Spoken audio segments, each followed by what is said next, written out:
For more latest videos and updates, please subscribe our channel and hit the bell icon.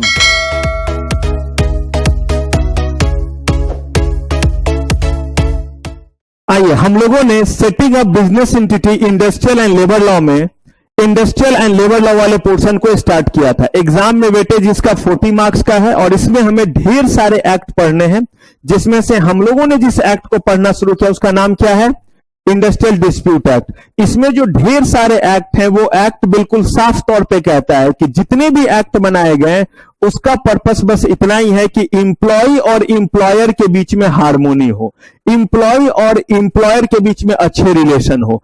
Employer जो है वो employ को रामदीन, रामखिलावन, बंसी, बिरजू, हरिया इनको अगर काम पे रखते हैं तो इन्हें सही वेजेज दें और समय पे इनको क्या प्रोवाइड करें? वेजेज प्रोवाइड करें। ऐसा ना हो कि लोग काम भी करें वहां पे और उन्हें 2 वक्त की रोटी भी ना मिले। वो काम भी करे और पता चला कि हर 2 दिन पे जाकर के कह रहे मेरे पिछले महीने का पैसा दे दो, अब तो पैसा दे दो, अब कब पैसा दोगे। साथ ही साथ अगर वो काम करे तो चूंकि हमारे देश में अनएम्प्लॉयमेंट बहुत ज्यादा है या एम्प्लॉयमेंट का बहुत बुरा हाल है, तो ऐसा ना हो कि ऐसे में इसका अनरीजनेबल बेनिफिट एम्प्लॉयर उठाए और उनको अनरीजनेबल जो है वो टर्म्स कंडीशन पे काम कराए, अनह्यूमन कंडीशन में काम कराए। इसका मतलब है गंदगी भरी हुई उसी जगह वो बंदा काम कर रहा है, अगर कुछ बोल रहा है तो बोल रहे कि करना है तो करो वरना टाटा गुड बाय, क्योंकि तुम्हारे जगह कोई और आ जाएगा। अगर उनके बीच में कहीं कोई डिस्प्यूट होता है तो कहा गया कि जहां भी कहीं कोई काम कर रहे हैं कुछ ना कुछ हमारे यूज की चीजें बन रही है, या तो वो गुड्स है या सर्विसेज प्रोवाइड की जा रही है। और अगर उस वर्क प्लेस पे एम्प्लॉय और एम्प्लॉय के बीच में किसी भी तरह का जो है वो मनमुटाव होता है, किसी भी तरह का डिस्प्यूट क्रिएट होता है, तो अगले आने वाले चरण में वो किसमें बदल जाएगा? कल को हो सकता है वहां स्ट्राइक हो जाए, कल को कोई वायलेंस हो जाए। ऐसा कुछ भी अगर होगा तो पब्लिक एट लार्ज को वो चीज नहीं प्रोवाइड होगी। इसके लिए कहा गया कि कोई एक्ट बनाओ जिससे अगर उनके बीच में किसी तरह का कोई डिस्प्यूट है तो उसको फटाक से हम क्या कर सके? रिड्रेस कर सके। प्रयास हमारा रहेगा कि पहले उस चीज को क्या करें? शांतिपूर्ण तरीके से समझा करके करें, बाद में नहीं समझे तो मुक्के का इस्तेमाल तो करना पड़ेगा, यानी कि तब हमें जो है जुडिशियल प्रोसेस से जो है वो फैसला करना पड़ेगा। इसी के लिए जो हमने एक्ट बनाया उस एक्ट का नाम क्या है? इंडस्ट्रियल डिस्प्यूट एक्ट, और इसी को हमने पढ़ना शुरू किया था। इसकी में सबसे पहले हमने देखा था कि इस एक्ट के पर्पस क्या है, वही सारे पर्पस है जो हम लोगों ने बात की, लेकिन वो पर्पस सुप्रीम कोर्ट ने बिल्कुल चिल्ला चिल्ला करके मेरे ही तरीके से किस केस में बोला? दीमाकुची टी एस्टेट के केस में उन्होंने साफ तौर पे बताया कि इस एक्ट को बनाए जाने का हमारा जो है वो मकसद क्या है और पर्पस क्या है। कहा कि किसी भी तरह के डिस्प्यूट को इंडस्ट्रियल डिस्प्यूट कह देंगे। कहा ऐसा कैसे कह देंगे? जब एक्ट बनाया है तो एक्ट ने जो है वो इंडस्ट्री को भी डिफाइन किया और इंडस्ट्रियल डिस्प्यूट को भी डिफाइन किया, और उन्होंने कहा है कि इंडस्ट्री के प्लेस पे, यानी कि हर वो जगह जिस जगह का नाम क्या होगा?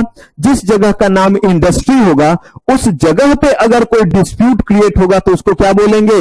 Industrial dispute. तो कहा इंडस्ट्री किसको कह दोगे? तो कहा इंडस्ट्री कहने के लिए 3 चीजों को चेक करो। फिर ये किसने कहा? सुप्रीम कोर्ट ने ही कहा। और किस केस में जाकर के इन्होंने ट्रिपल टेस्ट की बात कही?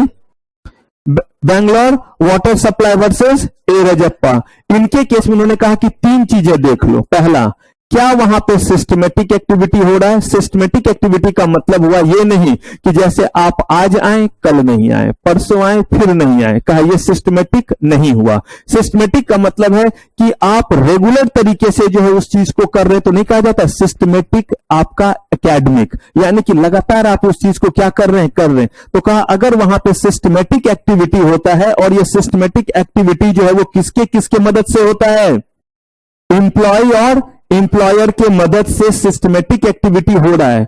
कहा कि इस सिस्टमेटिक एक्टिविटी से वहां जो भी चीज बन रहा है वो ह्यूमन सिविलाइजेशन के लिए, पब्लिक के लिए कहीं ना कहीं जो है वो कोई इंपॉर्टेंस रखता है या उनके लिए कोई यूटिलिटी है। इसका मतलब अगर ये 3 के 3 चीज हो जाए तो बोलेंगे उस जगह का नाम क्या है? इंडस्ट्री है। और इस बात से कोई फर्क नहीं पड़ता कि कितने लोग काम कर रहे हैं, बस होना क्या चाहिए? एम्प्लॉय और एम्प्लॉयर के आपस में सहयोग से रेगुलर लेवल पे वहां पे कुछ ऐसी चीजें बनाई जा रही है जो ह्यूमन बीइंग के लिए क्या है? रिक्वायर्ड है। अगर ऐसा है तो उस चीज को हमने क्या बोल दिया? उस जगह को हमने इंडस्ट्री बोल दिया। कहा ठीक है इंडस्ट्री तो बोल दिया, लेकिन वहां पे कोई भी डिस्प्यूट होगा तो उसको इंडस्ट्रियल डिस्प्यूट बोल देंगे? बोले नहीं, सब्र करो, आगे भी बोल रहे हैं। और क्या बोला आगे? बोला कि पहले वो जगह इंडस्ट्री क्लियर है, हाँ वो इंडस्ट्री है। कहा वहां पे इन तीन महान आत्माओं के बीच में कोई डिस्प्यूट है, कोई और नहीं। या तो वर्कर के बीच में, यानी रामदीन राम खिलावन का एक ग्रुप, इधर बंसी बिरजू हरिया का ग्रुप, या ऐसे ही कोई और ग्रुप उनके बीच में हो गया। कहा दूसरा, कहा इंप्लॉयर के बीच में, एक इंप्लॉयर है जो टायर बनाते हैं, दूसरे इंप्लॉयर हैं जो कार बनाते हैं, इनके बीच में कोई डिस्प्यूट होगा। वो कहते हैं हम टायर सप्लाई नहीं करेंगे, वो बोलते हैं हम आपसे टायर लेंगे ही नहीं, बनाते रहो, गले में पहन के घूमते रहो। वो कहते हैं आप कार बना लो, हम टायर देंगे नहीं, कागज लगा करके उसे बेचते रहो। पॉसिबल कह रहे कि अगर ऐसा कहीं भी होता है तो ये भी डिस्प्यूट के कैटेगरी में आएगा। तीसरा, इंप्लॉयर और किसके बीच में? वर्कमैन, वहीं पे काम करने वाला बंसी बिरजू हरिया, और साथ में किसके बीच में? जो मैनेजमेंट में, उनके बीच में जो है वो डिस्प्यूट हो गया। कहा कि समझ गए इन तीन लोगों के बीच में डिस्प्यूट है, लेकिन डिस्प्यूट की वजह बोला यही तीन वजह है। कहा कौन कौन सा वजह है? मेजरली एम्प्लॉयमेंट, नॉन एम्प्लॉयमेंट और टर्म्स ऑफ एम्प्लॉयमेंट। आसान शब्दों में इन्हीं मुद्दे को लेकर के जो है वो इन्हीं लोगों के बीच में किस जगह पे? इंडस्ट्री जिसको हमने डिफाइन किया है, जहां पे सिस्टमेटिक तरीके से काम इंप्लॉयर की मदद से होता है, जहां कुछ यूजफुल चीजें बनती है। अगर ऐसा है तो उस जगह का, उस डिस्प्यूट को हम क्या बोलेंगे? इंडस्ट्रियल डिस्प्यूट बोलेंगे। कहा इंडस्ट्रियल डिस्प्यूट नाम देकर के क्या हम बहुत खुश हो जाएंगे? कहा नहीं। अगर इंडस्ट्रियल डिस्प्यूट वो डिक्लेयर हो गया है तो वैसे केस में उसको सेटल करने का एक प्रॉपर तरीका बना हुआ है, क्योंकि ये डिस्प्यूट इंडिविजुअल नहीं है। रामदीन का अपने मैनेजमेंट के साथ डिस्प्यूट है, इंडिविजुअल है, उसने कुछ गड़बड़ किया, या जो है वो चिमनी फैक्ट्री बन के घूम रहा था, उसके ऊपर कोई फाइन पेनल्टी इंपोज किया गया, बोला गया ये इंडिविजुअल हुआ। लेकिन यही अगर उसे काम से निकाल दिया जाता है तो कल के डेट में उनके बाकी पार्टी वाले आ जाएंगे और तब ये डिस्प्यूट किसमें बदल जाएगा? तब ये इंडिविजुअल नहीं रहेगा, किसमें बदल जाएगा? ये जो है वो आपका फिर इंडस्ट्रियल डिस्प्यूट पे। यानी कि अगर किसी वर्कर को निकाला जाता है तो वैसे केस में हमेशा वो डिस्प्यूट किसमें कन्वर्ट हो जाता है? इंडस्ट्रियल डिस्प्यूट में कन्वर्ट हो जाता है। यहां पे हमने वर्कमैन को डिफाइन किया था और वेजेस के बारे में बात की थी। कहा वेजेस को यहां क्यों डिफाइन कर रहे हैं? कहा वेजेस को इसीलिए डिफाइन कर रहे हैं कि आने वाले समय में अगर हम किसी वर्कर को काम से निकाल रहे हैं किसी भी कारण से, या हम उसे जो है वो कुछ कंपनसेशन दे रहे हैं। क्यों कंपनसेशन दे रहे हैं? क्योंकि हमारे पास करने को काम नहीं है और आपको हम बैठा करके रख रहे हैं, तो हम आपके वेजेस का 50% दे रहे हैं। ये जो 50% ऑफ वेजेस दे रहे हैं, तो पहले पता तो चले कि वेजेज में किन किन चीजों को शामिल करेंगे। तो उन्होंने कहा कि वेजेज में हम वो पैसे लेते हैं जो आपको मिलता है, साथ ही साथ इसमें जो आपके ये अलायंसेज हैं, इन अलायंसेज को भी क्या करते हैं? हम शामिल करते हैं। अब ये जितना अमाउंट होगा उसका एक सर्टेन परसेंटेज हम आपको क्या करेंगे? प्रोवाइड करेंगे, जहां जहां लॉ जो कहेगी। फिर हमने कहा था कि अगर इंडस्ट्रियल डिस्प्यूट हो गया तो कह रहे अगर डिस्प्यूट हो गया तो सबसे पहले यह मामला जाएगा किसके पास? वर्क कमेटी के पास। और वर्क कमेटी हर उस जगह पे होना चाहिए जहां पे काम करने वाले लोगों की संख्या कितनी है? कहा जहां काम करने वाले लोगों की संख्या 100 या उससे। अब वर्क कमेटी के पास बात गई। वर्क कमेटी में जो है वो दोनों के लोग होते हैं। किनके लोग? एम्प्लॉय के भी और एम्प्लॉयर के भी। दोनों ने जो है वो दोनों को समझाने की कोशिश की कि भैया इतना ज्यादा पैसा एक बार में ज्यादा मत मांगो, आप 50% जो है वो सैलरी बढ़ाने की बात कर रहे हो, कंपनी को इतना प्रॉफिट नहीं हुआ है। समझाने की कोशिश, थोड़ा आप कम करो, आप 10% बढ़ा लो। एम्प्लॉयर को भी कहते कि भाई अभी 10% दे दो। अगर मामला सुलझ गया तो ठीक है, और अगर नहीं सुलझा तो ये कहां चला जाएगा? कंसिलिएशन ऑफिसर के पास। फिर कंसिलिएशन ऑफिसर जो है वो उन्हें जो है वो क्या कर रहे हैं? समझा रहे हैं, सेटल करने की कोशिश कर रहे हैं। अगर वहां भी मामला सलट गया तो अच्छी बात है, और नहीं तो जो है वो रिपोर्ट चला जाएगा किनके पास? सेंट्रल गवर्नमेंट के पास। की बॉस अलर्ट हो जाओ, कहीं दंगा फसाद ना शुरू हो जाए, क्योंकि 2 लेवल पे जो है वो मामला अभी तक क्लियर नहीं हुआ है। अब बात चली गई किनके पास? Board of conciliation. यहां पे ग्रुप ऑफ पीपल हैं और वो जो है वो एक तरफ मैनेजमेंट को भी समझा रहे हैं और एक तरफ किनको समझा रहे हैं? वर्कर को भी समझा रहे हैं। अगर उनकी बात वो मान लेते हैं तो बड़ी अच्छी बात है, और अगर नहीं मानते हैं तो अब ये बात जो है वो सेटलमेंट से और समझने समझाने से आगे निकल चुका है। अब ये मामला एजुकेशन में पहुंच चुका है। अब मामला कहां पहुंच चुका है?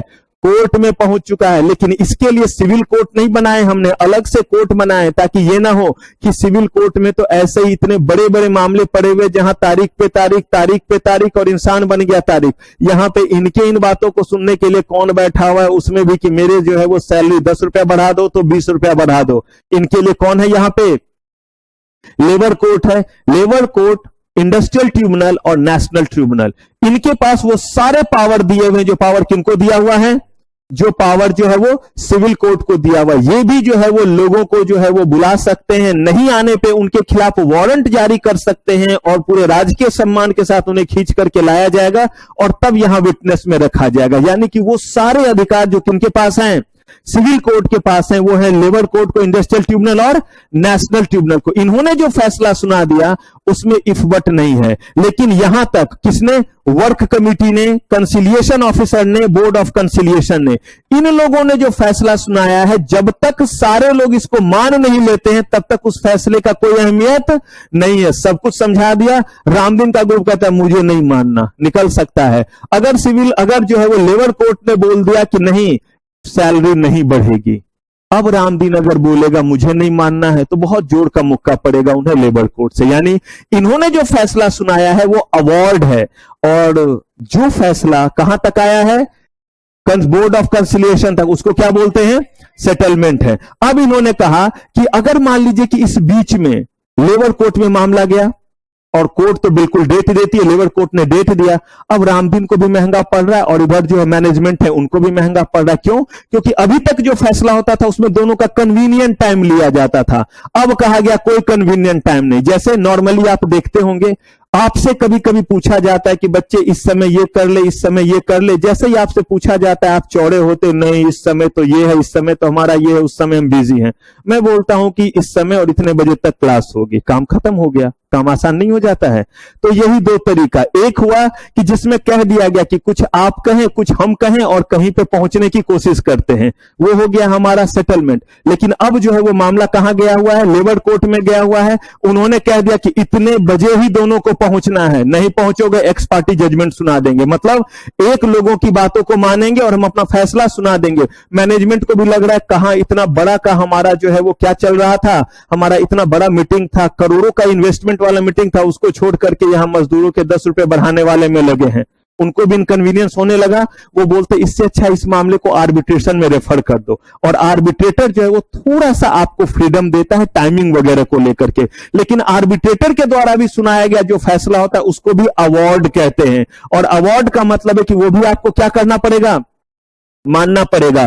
तो अगर इंप्लॉय और इंप्लॉयर उस दौरान, जिस दौरान मामला कहां पे है, लेबर कोर्ट में, नेशनल ट्रिब्यूनल या इंडस्ट्रियल ट्रिब्यूनल, उस दौरान भी चाहे तो आर्बिट्रेटर के पास जा सकते, बशर्ते दोनों का सहमति होना चाहिए। अब सेटलमेंट हुआ, सेटलमेंट में ही ये मान गया। सेटलमेंट किसने किया होगा? या तो वर्क कमिटी ने, कंसिलिएशन ऑफिसर ने, या किसने? Board of. उन्होंने जो फैसला सुनाया, उन्होंने जो सेटलमेंट किया, कहा गया कि ये नहीं कि आज ही सेटलमेंट हुआ है कि अब जो है वो सैलरी 500 की जगह, एक दिन का 500 की जगह 550 रुपए मिलेंगे। ये नहीं कि फिर 5 दिन के बाद जो उठ करके आएंगे, नहीं अब हमें और ज्यादा चाहिए, तो पड़ेंगे मुक्के। कहा गया कि इस मामले को लेकर के कम से कम कितने दिन दोबारा नहीं आना है? 6 मंथ्स तक। और इसी मामले को लेकर के स्ट्राइक पे भी नहीं बैठ जाना है कि आपने हमारा सिर्फ 50 रुपया बढ़ाया है, हमें तो कम से कम 650 रुपए चाहिए। तो कम से कम 650 मुक्के पड़ेंगे, क्योंकि साफ तौर पे प्रोहिबिट किया हुआ है। ये मत लिखिएगा कम से कम 650 मुक्के पड़ेंगे, मतलब वो अलाउड नहीं है। ये क्या माना जाएगा? इलीगल माना जाएगा। अगर लेबर कोर्ट ने, इंडस्ट्रियल ट्रिब्यूनल ने, या नेशनल ट्रिब्यूनल ने, या आर्बिट्रेटर ने कोई फैसला सुनाया, तो वो कितने दिन तक वैलिड रहेगा? 12 मंथ तक। वैलिड रहने का मतलब यह नहीं कि 12 महीने बाद वो एक्सपायर कर जाएगा। इसका मतलब है कि उसी मुद्दे को लेकर के दोबारा कितने दिनों तक नहीं आएंगे? 12 मंथ्स तक, 12 महीने तक आप दोबारा नहीं आएंगे। अब इसके बाद हम लोगों ने यहां पे जो है वो इन्हीं चीजों के बारे में डिस्कस किया था, और डिस्कस करने के बाद हम पहुंचे थे कि कौन कौन से मामले जो है वो किस कोर्ट में जाएंगे। यानी लेबर कोर्ट में कौन सा मामला, नेशनल ट्रिब्यूनल में कौन सा मामला, और इंडस्ट्रियल ट्रिब्यूनल में कौन सा मामला। तो हमने देखा था कि भाई नेशनल ट्रिब्यूनल में तो वही मामले जाते हैं जो एक्सट्रीमली इंपॉर्टेंट हुआ, और किस नेचर का हुआ? आपका अपील के नेचर का। अदरवाइज अगर मामला गया है तो सबसे पहले लेबर कोर्ट में। लेबर कोर्ट में आपको जो है वो नहीं हुई तसल्ली तो कहां जाएगा? इंडस्ट्रियल ट्रिब्यूनल में। वहां पे भी नहीं है तसल्ली तो कहां जाएगा? लेकिन अगर कोई ऐसा मामला है जो बहुत इंपॉर्टेंट है, जहां एक से ज्यादा स्टेट का मामला इन्वॉल्व है, तो डायरेक्टली कहां जा सकता है? नेशनल ट्रिब्यूनल में जा सकता है। ऐसे ही हमने देखा था कि कोई मामला, जो मामला आपका जो है वो इंडस्ट्रियल ट्रिब्यूनल में जा सकता है, लेकिन वो सिर्फ और सिर्फ 100 से भी कम लोगों को इफेक्ट कर रहा है, तो बोल रहे हैं कि इनका टाइम वेस्ट मत कीजिए, कहां चले जाइए, पहले जो है वो लेबर कोर्ट में चले जाइए। चलिए, यहीं पे हमने सारे शेड्यूल देखे थे, अवार्ड के बारे में बात किया था और किसके बारे में, सेटलमेंट के बारे में। अगर कोई सेटलमेंट इशू हुआ है तो कितने दिन तक वैलिड, 6 मंथ्स तक आपका जो है वो वैलिड रहेगा।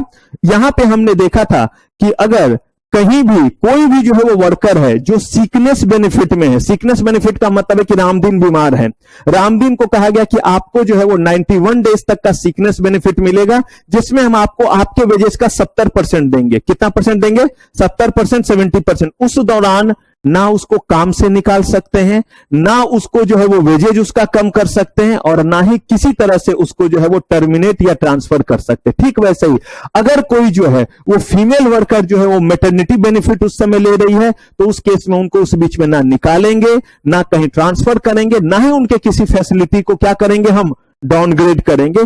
और इन्हीं लोगों को कहते हैं प्रोटेक्टेड वर्कमैन। प्रोटेक्टेड वर्कमैन का मतलब है कि लॉ के अकॉर्डिंग इस समय आपको कोई ना कोई बेनिफिट मिल रहा है। आप बीमार हैं तो बीमार के केस में भला हम आपको कैसे जो है वो नौकरी से निकाल सकते हैं, अगर कोई बेनिफिट आप ले रहे हैं तो।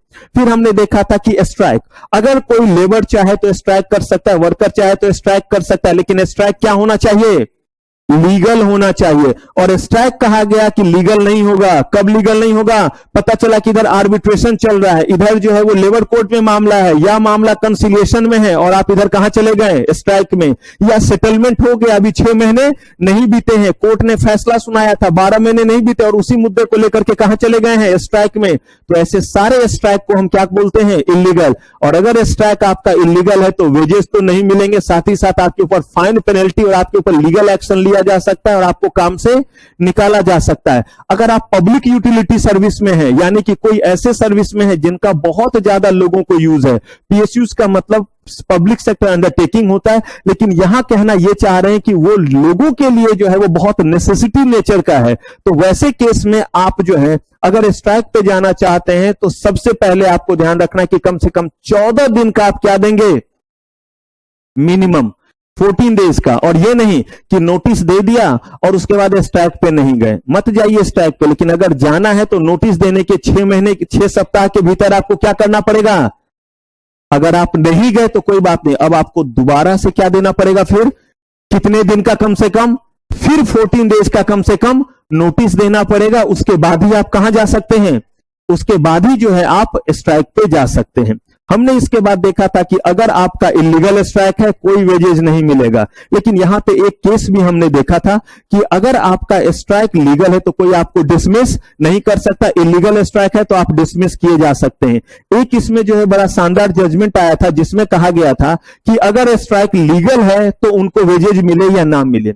जब ये जजमेंट आ रहा था तो कहा गया था, उन्होंने कहा था कि नहीं, चाहे स्ट्राइक लीगल हो चाहे स्ट्राइक क्या हो, इलीगल हो, रामदीन ने तो काम नहीं किया तो उनको जो है वो सैलरी और वेजेज नहीं मिलना चाहिए। ये मेरा कहना नहीं, किनका कहना था, सुप्रीम कोर्ट का कहना था। लेकिन सुप्रीम कोर्ट के इस कहे हुए चीज को सुप्रीम कोर्ट के इससे बड़े बेंच ने क्या कर दिया, मना कर दिया और बोला कि नहीं, अगर जो है वो लीगल स्ट्राइक है तो उनको वेजेज मिलेगा और इलीगल है तो फाइनल कंक्लूजन अगर हम करें तो सुप्रीम कोर्ट के लोअर बेंच ने जो कहा था, अपर बेंच ने उसको चूंकि खारिज कर दिया, उसको जो है वो नेग्लेक्ट कर दिया, तो हम अपर बेंच के बात को मानेंगे और फाइनली कंक्लूड करेंगे कि अगर स्ट्राइक हमारा इलीगल है नो वेजेज, स्ट्राइक लीगल है तो वेजेज आपको क्या होगा, मिलेगा और आपको टर्मिनेट नहीं किया जा सकता है। स्ट्राइक का ठीक उल्टा है लॉकआउट। स्ट्राइक का मतलब है एम्प्लॉय कहते हैं काम बंद, हम काम नहीं करेंगे। लॉकआउट का मतलब है एम्प्लॉयर कहता है हम काम नहीं देंगे, फैक्ट्री बंद। अब कहा गया कि लॉकआउट आप कर रहे हैं तो लॉकआउट जो है वो ठीक उल्टा है आपका किसका, स्ट्राइक का। अगर स्ट्राइक इलीगल है तो ऐसे केस में आप लॉकआउट कर सकते हैं, अदरवाइज आप भी लॉकआउट नहीं कर सकते हैं अगर वो सारे के सारे कंडीशन जो हमने किसके लिए पढ़ा था, स्ट्राइक के लिए वो यहां पे भी जो है वो प्रोहिबिटेड है। पता चला कि अब कंसिलिएशन चल रहा है या सेटलमेंट चल रहा है या मामला जो है वो लेबर कोर्ट में है, तो कहा गया कि एम्प्लॉयर को बोला गया कि ठंड रखिए, आप भी ज्यादा चौड़े होकर के जो है वो लॉकआउट मत कर दीजिए। या फैसला सुना दिया गया है, 1 साल अभी नहीं बीता है, उसी मामले को लेकर के जो है आप जो नहीं कह सकते कि नहीं नहीं उस दिन तय हुआ था 550 देंगे, नहीं हम दे सकते 550, करना है काम करो वरना गेट बंद, यानी लॉकआउट। तो ठीक वो सारा का सारा चीज जो कहां एप्लीकेबल था आपका, जो आपका स्ट्राइक के लिए एप्लीकेबल था, वो एज इट इज कहां पे एप्लीकेबल हो जाएगा, वो आपका लॉकआउट के लिए भी क्या हो जाएगा, एप्लीकेबल हो जाएगा। ले ऑफ बेसिकली मजबूरी है, लॉकआउट जो है वो बदमाशी है। यानी कि एम्प्लॉयर कहता है काम नहीं देंगे, this is lockout. Lay off का मतलब है एम्प्लॉयर कहता है हम काम नहीं दे पाएंगे, ये दो अलग अलग चीज है।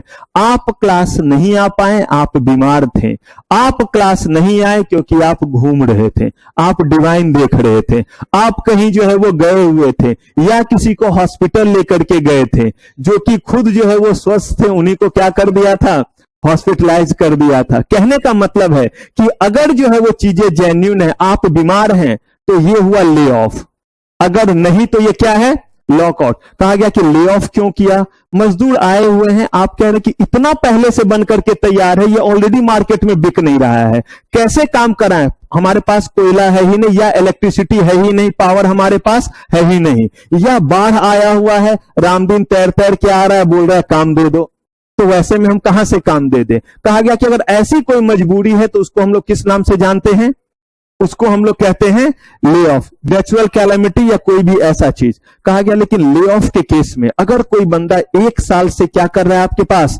ज्यादा दिनों से, 1 साल या उससे ज्यादा दिनों से काम कर रहा है, तो वैसे केस में आप उसको जो है वो कम से कम 45 दिन का जो है वो ले ऑफ कंपनसेशन प्रोवाइड करेंगे। और किस रेट से करेंगे, 50%। रामदीन आ रहा है, चुपचाप बैठा हुआ है, काम नहीं किया, फिर भी उसको कितना % पैसा देंगे।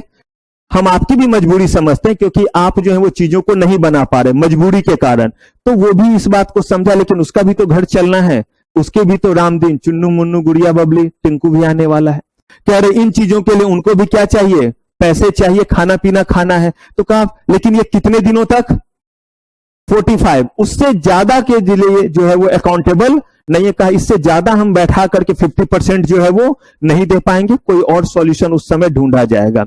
कहा कि किस केस में जो है वो आपका जो है वो जो ले ऑफ हो रहा है, उसमें कहा गया कि प्रोहिबिशन ऑफ ले ऑफ। तो यहां पे कह रहे हैं कि कोई भी ऐसा पीरियड, कितने दिनों का, वर्कमैन जो है अगर माइन में काम कर रहे हैं यानी कि खदानों में, तो वैसे केस में यहां पे कितने दिन का समय बोला है, within a period of 30 days from the date of commencement apply to the appropriate government, क्योंकि वहां पे इसकी सूचना आपको किसकी देनी होगी, एप्रोप्रिएट गवर्नमेंट को। अगर वो स्टेट गवर्नमेंट है तो स्टेट गवर्नमेंट पे, अगर किसी भी कोयला खदान हो, चाहे जो कोई भी और खदान हो, माइंस हो, वहां 30 दिन से ज्यादा का ले ऑफ अगर होने लगेगा तो आपको इंटीमेशन किसको देना होगा, एप्रोप्रिएट गवर्नमेंट को देना पड़ेगा। तो चलिए यहां तक का सफर हमने पिछले एपिसोड में तय कर लिया था, अब यहां से आगे बढ़ते हैं। जल्दी बताइए यहां तक में कोई गिला शिकवा दुख दर्द, बढ़े आगे।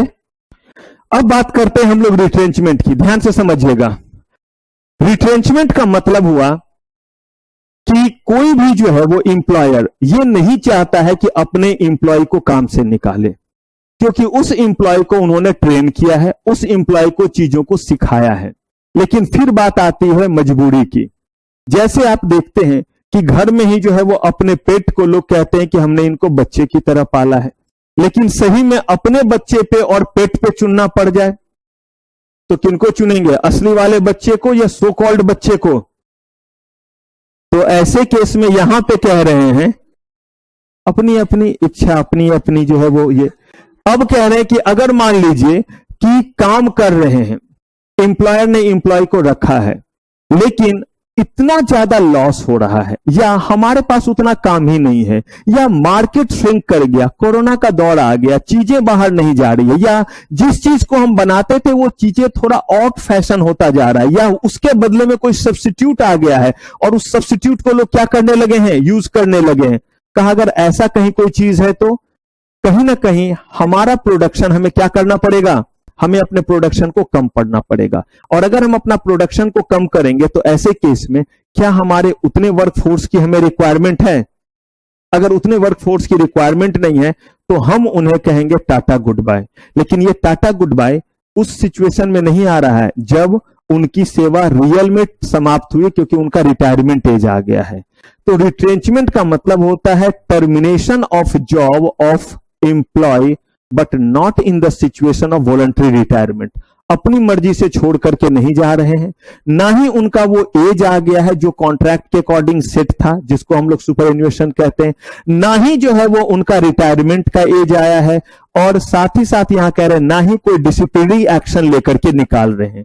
डिसिप्लिनरी एक्शन लेके भी तो निकालते हैं, काम ही ऐसा किया कि हमारे स्टैंडिंग ऑर्डर में लिखा हुआ है कि अगर ऐसा कोई काम करेगा तो उसे काम से क्या किया जा सकता है, निकाला।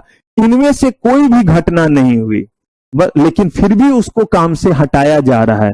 और वो बस एक ही सिचुएशन है जब हमारे पास जो है वो सरप्लस हो जा रहे हैं वर्कफोर्स और हमारे पास उनकी रिक्वायरमेंट नहीं है, तो इसे हम क्या बोलते हैं, रिट्रेंचमेंट। लॉ ने बहुत बैलेंस करके इसके लिए प्रोविजन बनाया, क्योंकि अगर रिट्रेंचमेंट नहीं करने दीजिएगा तो 500 लोग काम करते हैं, अगर 100 लोगों को नहीं हटाऊंगा तो जो बचे हुए 400 हैं वो भी काम नहीं कर पाएंगे। बोला कैसे? बोला 4 महीने में जाकर के खुद क्लोज हो जाएगा हमारा एस्टेब्लिशमेंट, क्योंकि लॉस इतने होंगे कि रॉ मटेरियल तक खरीदने के पैसे नहीं होंगे। तो या तो 400 को लेकर के फैक्ट्री चलाने दो, और या फिर 2 महीने बाद फैक्ट्री को 500 के साथ ही क्या कर देंगे, क्लोज कर देंगे। तो रेगुलेटरी बॉडी कहता है कि जहां 500 लोग अनएम्प्लॉयमेंट होंगे उससे बेहतर है कि कितने लोग हो जाएं, 100 लोग। और यही हुआ भी है, आपने गूगल में भी देखा है, माइक्रोसॉफ्ट में भी देखा है, और आने फेसबुक बहुत सारी जगहों पे ऐसा दौर चल रहा है। अब ये किस लिए हो रहा है? क्योंकि उनके पास जो है वो सरप्लस क्या हो गए, वर्कर हो गए। तो कहा कि रिट्रेंचमेंट इसी चीज को कहते हैं, लेकिन रिट्रेंचमेंट के साथ जो चैलेंजेज आए वो जरा सोचिए। एम्प्लॉयर की तरफ से तो आपने सोच लिया कि एम्प्लॉयर बेचारा क्या करे, अब जरा सोच करके देखिए रामदीन की तरफ से एम्प्लॉय को, जो आज तक कहीं काम करने जा रहा है वो कल कहीं और कैसे काम करने लगे। क्या हमारे देश में इतना ही फ्लेक्सिबल है एम्प्लॉयमेंट, इतना ही आसानी से एम्प्लॉयमेंट मिलता है? नहीं मिलता है इस तरीके से। तो कहा गया कि ऐसे में क्या उसे नोटिस वगैरह नहीं देना चाहिए, ताकि जो है वो अपना अल्टरनेट जॉब क्या कर सके, ढूंढ सके? कहा बिल्कुल देना चाहिए। और कहा कि अगर कोई आज आया है और उसे कल निकाल रहे हैं वो, और अगर कोई आपके यहां सालों से काम कर रहा है उसे निकाल रहे, इन दोनों के ट्रीटमेंट में अंतर होना चाहिए या नहीं? अगर कोई आज आया है कल निकाले कोई बात नहीं, एक दिन तो हमारे यहां काम ही किया है, लेकिन अगर कोई एक पर्टिकुलर डेट से आपके पास काम कर रहा है तो ऐसे केस में कहा गया कि उसको कुछ ना कुछ कंपनसेशन के साथ हम क्या करेंगे, रिट्रेंच करेंगे। एक नोटिस देने वाली बात है वो भी देंगे, और साथ ही साथ कुछ क्या हम प्रोवाइड करेंगे, कंपनसेशन। ये बस इस बात के लिए हुआ कि इस बीच में जब तक आपको जॉब वगैरह नहीं मिल पाएगा तब तक आप किसी तरह अपना क्या कर लीजिए, काम चला लीजिए। लेकिन एक और प्रोविजन रखा गया और कहा गया जिस दिन भी लेकिन हम दोबारा से इंप्लॉय करेंगे पहला मौका आप ही को मिलेगा। अब देखिए मैंने क्या बोला, बहुत बैलेंस होकर के हमें यहां लॉ बनाना पड़ा। एम्प्लॉयर को भी देखना है और किसको देखना है, एम्प्लॉय को भी देखना है, दोनों को देखना है। एम्प्लॉयर को देखना इसलिए जरूरी है क्योंकि वर्क तो उन्हीं को चलाना है, पैसे उन्हीं को लाना है, फैक्ट्री उन्हीं चलाना है। तो उनको बोला कि अगर सरप्लस है तो हटा सकते हैं, लेकिन हटाते वक्त जो है वो नोटिस और कंपनसेशन जैसे चीज का इस्तेमाल करे कुछ लोगों के लिए। और साथ ही साथ बोला कि कल के डेट में जब दोबारा से जो है वो आपको वर्कफोर्स की रिक्वायरमेंट होगी तो उन्हें ही पहला मौका दे। मुझे लगता है कि ये थोड़ा बैलेंस सा ही प्रोविजन निकाला। अब इसी प्रोविजन को जरा देखिए, यहां जो लिखा हुआ है, जो हमने बात की, a workman who has been in continuous service, कितने दिन, नॉट लेस देन 1 ईयर, का मतलब मिनिमम कितने साल, यानी जो 1 साल से जो है वो कम दिनों के लिए उनके लिए एप्लीकेबल, उनके लिए टाटा गुड बाय। लेकिन जो 1 साल या उससे क्या है ज्यादा दिनों के लिए है, कहा कि उनको अगर आप रिट्रेंच करेंगे तो पहली बात कम से कम कितने महीने का नोटिस देंगे, 1 महीने का नोटिस देंगे, और साथ ही साथ कंपनसेशन भी देंगे। तो कंपनसेशन कितना देंगे वो देखिए, 15 दिन की उसको जो है वो क्या देंगे, एवरेज पे देंगे, और ये देंगे जितने साल उसने काम किया है उतने साल। अब इस पे मैं कैलकुलेशन बताता हूं क्योंकि इस पे प्रैक्टिकल क्वेश्चन दे सकता है। पहला चीज, कितने महीने का नोटिस, 1 महीने का या मिनिमम 1 महीने का, दोनों में अंतर होता है, तो इसीलिए मिनिमम कितने का। अगर 1 महीने का नोटिस नहीं दे पाए तो कोई बात नहीं, 1 महीने की सैलरी दे दो। बिल्कुल, लॉ ने यही बोला है। 1 महीने का नोटिस इसीलिए ना, ताकि सामने वाला क्या कर सके, जॉब ढूंढ सके। आप उन्हें बता तो दीजिए। 1 महीने का नोटिस का ये मतलब है नहीं, आज ही जो है वो धप्पा दे रहे हैं कि रामदीन कल से तू नहीं आएगा, तो कोई बात नहीं, 1 महीने का उनको क्या दे देंगे, और अच्छी बात है। अब जो है हम आराम से वो पैसा लेकर के, क्योंकि 1 महीने तुम्हारे पास से हम चीजों को ढूंढेंगे। लेकिन अगर वो 1 साल से ज्यादा दिन के लिए काम कर रहा है, तो ये सिर्फ 1 महीने का नोटिस ही नहीं, बल्कि उसको हम क्या प्रोवाइड करेंगे, कंपनसेशन। और देखिए किस बात का ध्यान रखा गया, जो आपके साथ जितने ज्यादा दिनों से रह रहा है, उसका एसोसिएशन, उसका फेथ आपके ऊपर जितने ज्यादा दिनों से, उतना ज्यादा उसने कंट्रीब्यूट किया या नहीं किया फैक्ट्री और एस्टैब्लिशमेंट के लिए, तो कहा उसको उतना ही ज्यादा क्या मिलना चाहिए, कंपनसेशन। इसीलिए इसमें उन्होंने जो है वो 2 फैक्टर रखा, एक तो आपका वेजेज वाला फैक्टर रखा, और दूसरा जितने साल आपने काम किया है वो फैक्टर रखा। अगर आप जो है वो ज्यादा दिन काम किए हैं तो ऑटोमेटिकली आपको ज्यादा कंपनसेशन मिलेगा। तो पहला उन्होंने जो फैक्टर रखा उसमें कहा है कि आपका जो है वो 15 दिन का हम आपको क्या देंगे, सैलरी देंगे। कितने दिन का, पर कंपनसेशन में 15 दिन का। यानी कि ये 15 दिन का सैलरी कैलकुलेट कैसे करेंगे, तो अगर रामदीन को जो है वो इस महीने टाटा गुड बाय आप कह रहे हैं, मान लीजिए कि मई में आपने बोला टाटा गुड बाय, तो ऐसे केस में मई में उनकी तनख्वाह, अप्रैल में और मार्च में, पिछले 3 महीनों में जितना जो है वो सैलरी मिला, किसको, रामदीन को, उसको ऐड कर लीजिए। कर दिया, 3 से डिवाइड कर दीजिए, 1 महीने का एवरेज निकल गया, यानी 1 महीने में 30 दिन माने जाते हैं। इस केस में महीने 30 का ही माना जाएगा। रुकिएगा, बोलना नहीं है किसी को, एकदम चुप, जिनसे पूछूंगा वो जवाब देंगे। मैंने किसी एक्ट को पढ़ाते, कॉपी भी नहीं पलटना है, मैंने किसी एक्ट को पढ़ाते वक्त ऐसे ही 15 दिन का जो है वो आपसे वेजेस का कैलकुलेशन कराया था, और वहां पे जो मैंने डे लिया था वो डे 30 दिन का नहीं था बल्कि 26 डेज का था। आपको बताना है कि किस एक्ट में मैंने ये पढ़ाया था और क्या पढ़ाते वक्त मैंने ये आपको बताया था। रुकिएगा, क्वेश्चन सुन लिया, ये नहीं कि मैं पूछूंगा तो उसमें बोलेगा सर एक बार क्वेश्चन रिपीट करना, वरना मेरे पास 2 रिमोट है, एक ये है और एक ये है, निशाना नहीं चूकेगा। क्वेश्चन रिपीट करूं या सुन लिया, फिर भी मैं अपने सेफ्टी के लिए बताता हूं। कोई टॉपिक और एक्ट पढ़ाते वक्त मैंने कहा था कि कैलकुलेट करते वक्त 15 दिन का जो है वो एवरेज लिया था कि 15 दिन का एवरेज सैलरी देंगे, लेकिन ये 15 दिन का एवरेज सैलरी देने के लिए दिन जो माने थे महीने के वो 30 नहीं माना था, 26 माना था, 26। और उस समय मैंने आपको बोला भी था कि कुछ ऐसे भी जगह आएंगे जहां पे वो क्या लेंगे, हम 30। तो आज वही शुभ घड़ी आ गया है जब महीने 26 का नहीं होकर के कितने दिन वाला ले रहे हैं। आपको बताना है वो एक्ट कौन सा था और वो टॉपिक क्या था। सोचने के लिए मैंने दिया 30 सेकेंड, जिनको बस याद आ रहा है बस हाथ ऊपर कर ले। क्या सही कह रहे हैं? किस एक्ट में पढ़ा था? पेमेंट ऑफ, और उसमें कैलकुलेशन किस चीज का कर रहे थे? तो ग्रेच्युटी का कैलकुलेशन करते वक्त, जिन लोगों ने नहीं पढ़ा होगा दिमाग पे बर्डन मत लीजिएगा, जब पढ़िएगा तो वो समझ में आ जाएगा। तो ग्रेच्युटी का जब हम लोग कैलकुलेशन कर रहे थे तो ग्रेच्युटी के कैलकुलेशन में था कि 15 दिन का लेते, लेकिन वो 15 दिन का सैलरी जो कैलकुलेट करते उसमें कितने दिन का महीने लेते हैं? सिर्फ 26 दिन का। तो देखिए वहां पे अमाउंट ज्यादा आ जाएगा, गौर कर रहे हैं। 15 divided by 26 into completed years, यहां पे 15 divided by what, 30 into completed years. और कंप्लीटेड ईयर्स में अगर आपने जो है वो 6 साल 6 महीने 5 दिन काम किए हैं तो 6 ईयर्स तो होंगे ही, लेकिन 6 मंथ से एक भी दिन अगर ज्यादा है तो उसको हम कंप्लीट ईयर में ले लेंगे, और वो कितने माने जाएंगे? 7। ऐसा इसीलिए किया गया ताकि रामदीन को ही फायदा हो जाए। तो जितने भी 6 मंथ से ज्यादा क्या होंगे आपके, any part in excess of what, अगर 6 मंथ्स है तो आपका जो है वो बुरी किस्मत, 6 मंथ्स को हमने नेग्लेक्ट कर दिया, सिर्फ 6 साल लेंगे। लेकिन अगर जो है वो 6 साल 6 महीने 2 दिन भी है तो 7 साल कल होगा।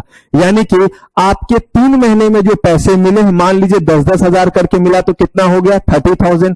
3 से डिवाइड कर दिया। आप कहेंगे कि सर 3 महीने करके डिवाइड कैसे, अच्छा 1 महीने का ही कर देते हैं। इस बीच में अगर कहीं इंक्रीमेंट हो गया होता तो आपको ही फायदा हो जाए। हो सकता है पहले महीने 10,000, फिर उसके बाद 12,000 आपका सैलरी हो गया, तो 10 + 12 + 12, और उसको हम डिवाइड करेंगे किससे? 3 से, और उसके बाद उसे 2 से डिवाइड कर दीजिए तो 15 दिन का निकल गया, और उसमें किससे मल्टीप्लाई कर देंगे, जितने साल आपने काम किया। तो जरा सोचिए, अगर किसी ने एक ही साल काम किया तो 15 दिन का सैलरी मिला, नहीं मिला, आधे महीने का कंपनसेशन। लेकिन जो 6 साल काम किया, जो 10 साल काम किया, जो 15-20 साल आपके पास काम किया, उसको सही में कंपनसेशन अच्छा मिलना चाहिए या नहीं मिलना चाहिए। ऐसा 2 रीजन से किया गया, एक उनका आपके साथ association plus contribution towards the organisation, और दूसरा ये है कि जो जितने ओल्ड होते गए उनका बाहर काम मिलने का जो है वो कहिए कि जो है वो चीज कम होता जाता है। रीजन ये है, हम जो एक्ट पढ़ रहे हैं ये रामदीन राम खिलावन के लिए, ये मेरे केस में नहीं है। हम लोगों के केस में जितना समय बीतता जा रहा है, मुझे छोड़ दीजिए, मैं बस गरीब आदमी हूं, वैसे जो है वो जितना जो है वो समय बीतता जाता है, जितना एक्सपीरियंस होता है, उतना ही ज्यादा जो है कंसल्टेंसी क्या होता जाता है, बढ़ता जाता है। मुझे याद है जब मैंने शुरुआत की थी तो सिर्फ और सिर्फ 1300 रुपए आवर से कंसल्टेंसी की शुरुआत की थी। 1 घंटे के सिर्फ कितने रुपए, 1300 रुपए। अभी भी मिल जाते हैं, 25 मिनट के 45,000 मिल जाते हैं। तो ये जो है वो बेसिकली जो है वो कैसे, तो 1300 से शुरुआत, और फिर इसका मतलब चेहरा और खराब होता जा रहा है, बाल और उड़ते जा रहे हैं, बॉडी और कमजोर, लेकिन बस एक ही चीज यहां यूज होता है, वो क्या है, माइंड। इसीलिए जो है वो एक्सपीरियंस पे और ज्यादा केसेस को सॉल्व कर सकता हूं इसीलिए। लेकिन सोचिए रामदीन के बारे में, पहले हट्टा कट्टा गबरू जवान था, 20-22 साल का था, एक बोरे इधर से एक बोरे इधर से, और मस्त चल देता था, ज्यादा सामान उतार लेता था। आज वो बूढ़ा होता जा रहा है तो कम काम कर पाएगा या नहीं। तो इसीलिए बोला गया कि इसका बाहर वर्क अपॉर्चुनिटी क्या होता जा रहा है, घटता जा रहा है, क्योंकि ये मसल्स पावर पे काम करता है, ये माइंड पावर पे काम नहीं करता है। रीजन क्लियर है। अगर मान लीजिए यहां पे प्रैक्टिकल क्वेश्चन दे देगा तो बना लेंगे, हो सकता है आपको क्या कर दे, कैलकुलेशन दे दे, और दे दे उसका वेजेज भी दे दे 3 महीने का, और उसके बाद बोले कि उसे कितना कंपनसेशन मिलना चाहिए। एक तरफ रामदीन भी दे दे और एक तरफ क्या दे दे, हरिया भी दे दे, और बोले कि बताइए किसको कितना कंपनसेशन मिलेगा। एक यहां पे एस्पेक्ट देखिए कि यहां कौन सा एक खास बात कहा गया, मैंने ब्लैक से उसको जो है वो हाईलाइट किया है। देखिए क्या लिखा हुआ है, रिट्रेंचमेंट कंपनसेशन के नोटिस को ही लेकर के है। अभी अभी मैंने बोला था कितने दिन का नोटिस, 1 महीने या मिनिमम 1 महीने। लेकिन देखिए यहां क्या कह रहा हूं, अगर काम करने वालों की संख्या 100 या उससे क्या है ना ज्यादा है, उल्टा कह रहे हैं, यानी कि यहां पे कह रहे हैं नॉट लेस देन 100 वर्कमैन। इसका मतलब अगर कहीं पे 100 या 100 से ज्यादा लोग काम करते, अभी तक जो आपने देखा वो था कि अगर वहां 100 लोग नहीं है तो, लेकिन अगर कहीं पे 100 या उससे ज्यादा लोग काम कर रहे हैं तो कहा, और बाकी सब कुछ वैसा ही है, 1 साल से अगर वो काम करे तो कहा वहां जो आप 1 महीने का नोटिस देते थे वो यहां कितने महीने का देंगे, तो यहां 3 महीने का देंगे। और अगर यहां पे आपने 3 महीने का नोटिस नहीं दिया तो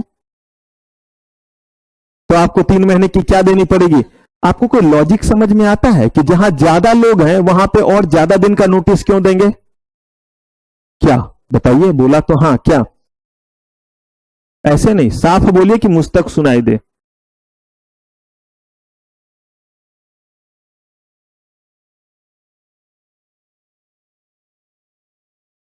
नहीं बच्चे, निकालने का कैलकुलेशन तो हम पहले करके तब ना नोटिस देंगे कि इतने लोगों को निकाल रहे हैं।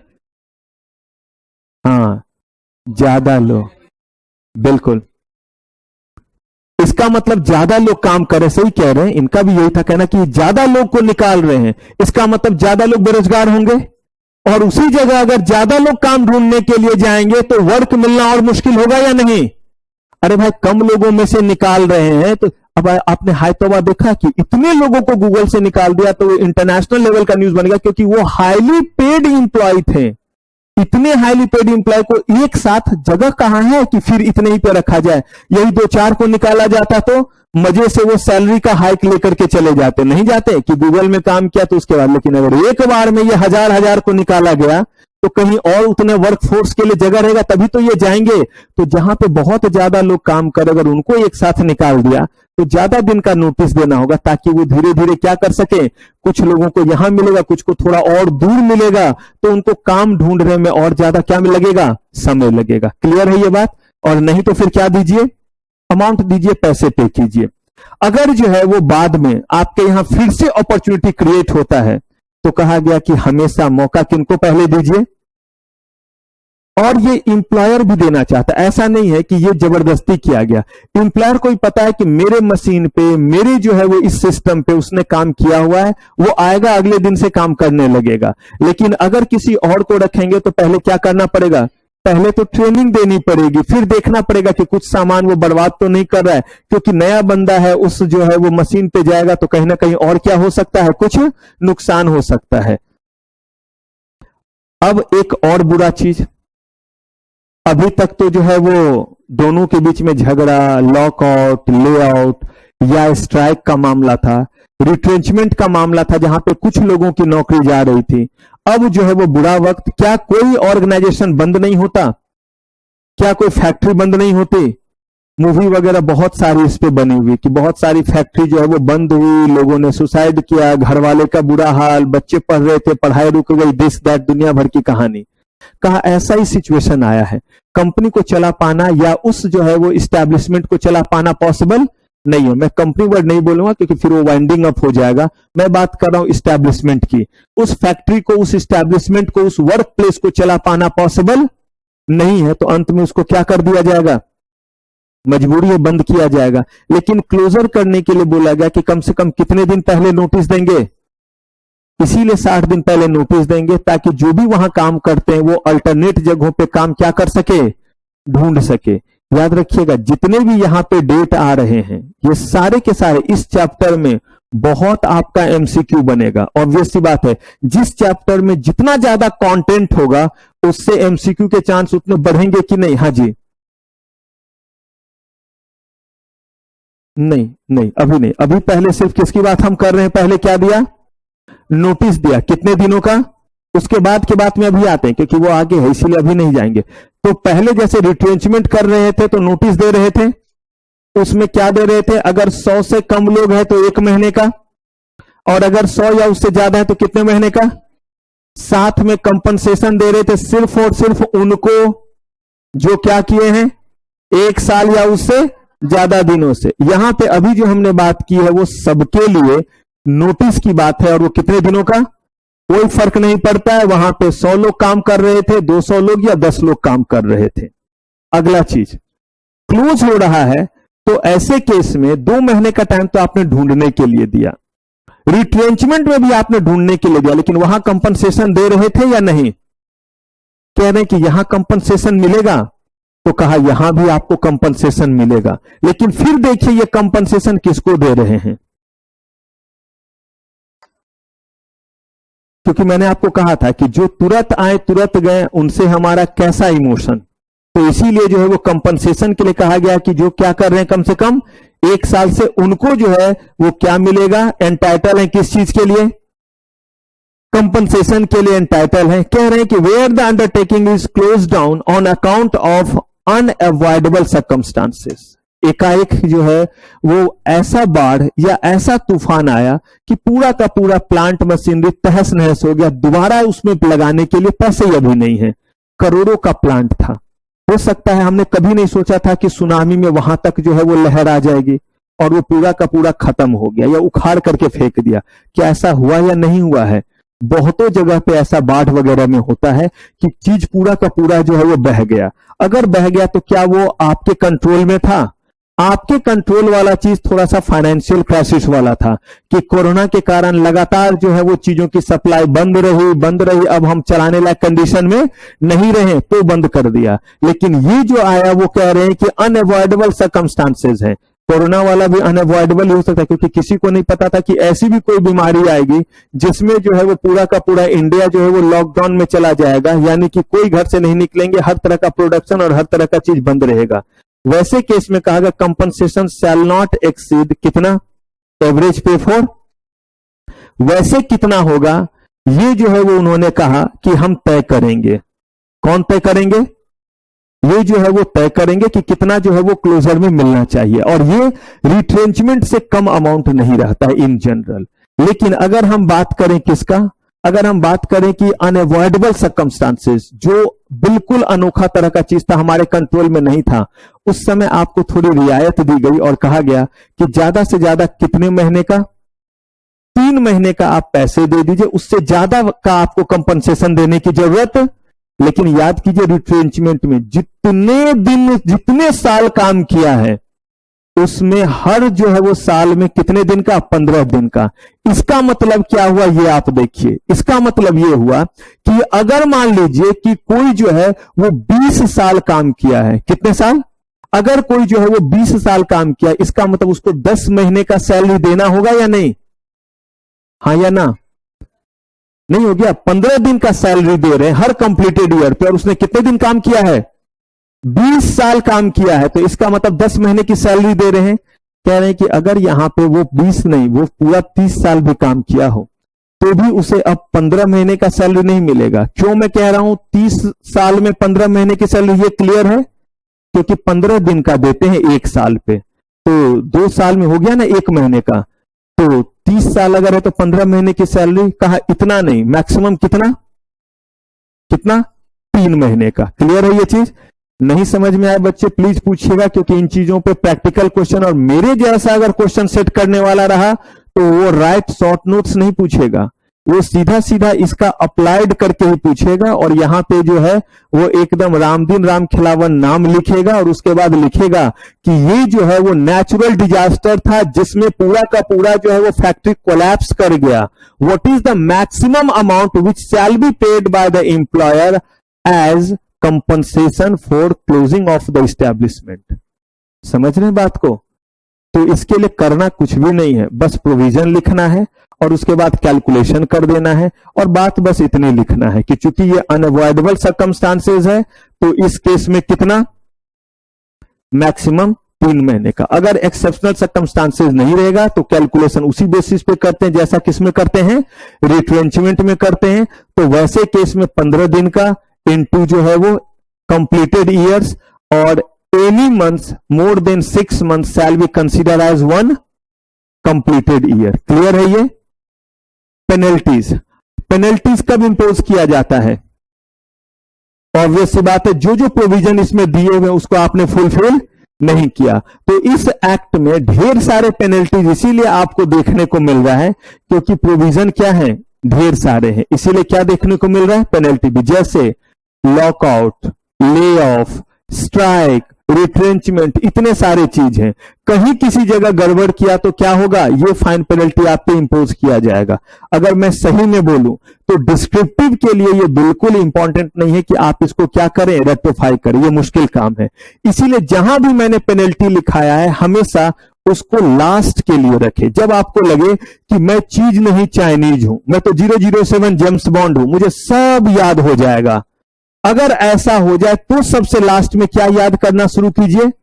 पेनल्टीज। क्योंकि पेनल्टी इतने सारे हैं, सिर्फ मैं उसी सब्जेक्ट की बात नहीं कर रहा हूं जो मैं पढ़ा रहा हूं, आपको 7 सब्जेक्ट पढ़ने हैं, तो हर सब्जेक्ट में क्या है? पेनल्टीज हैं। कितना पेनल्टी याद रखिएगा? अभी आपको लगेगा जब चैप्टर पढ़ रहे होंगे कि नहीं सर, आप जो है वो थोड़े बेवकूफ स्टूडेंट होंगे, हम बड़े होनहार हैं, हमें सब याद रहता है। यकीन मानिए, जैसे अगले चैप्टर का पेनल्टी पढ़ेंगे ना, तो लगेगा ये पेनल्टी ग्रेचुटी का है या प्रोविडेंट फंड का है? नहीं, ये तो सीएमएसएल का है। हो गया, सब्जेक्ट बदल गया। अभी तक जो है वो ये था, हाँ सब्जेक्ट मॉड्यूल सब क्या हो गया। तो इसीलिए ये बिल्कुल लास्ट में कीजिएगा। जो भी पेनल्टी लिखा हुआ है वो आपको सिर्फ क्या रखना पड़ता है? लर्न करके, रेक्टिफाई करके याद रखना पड़ता है।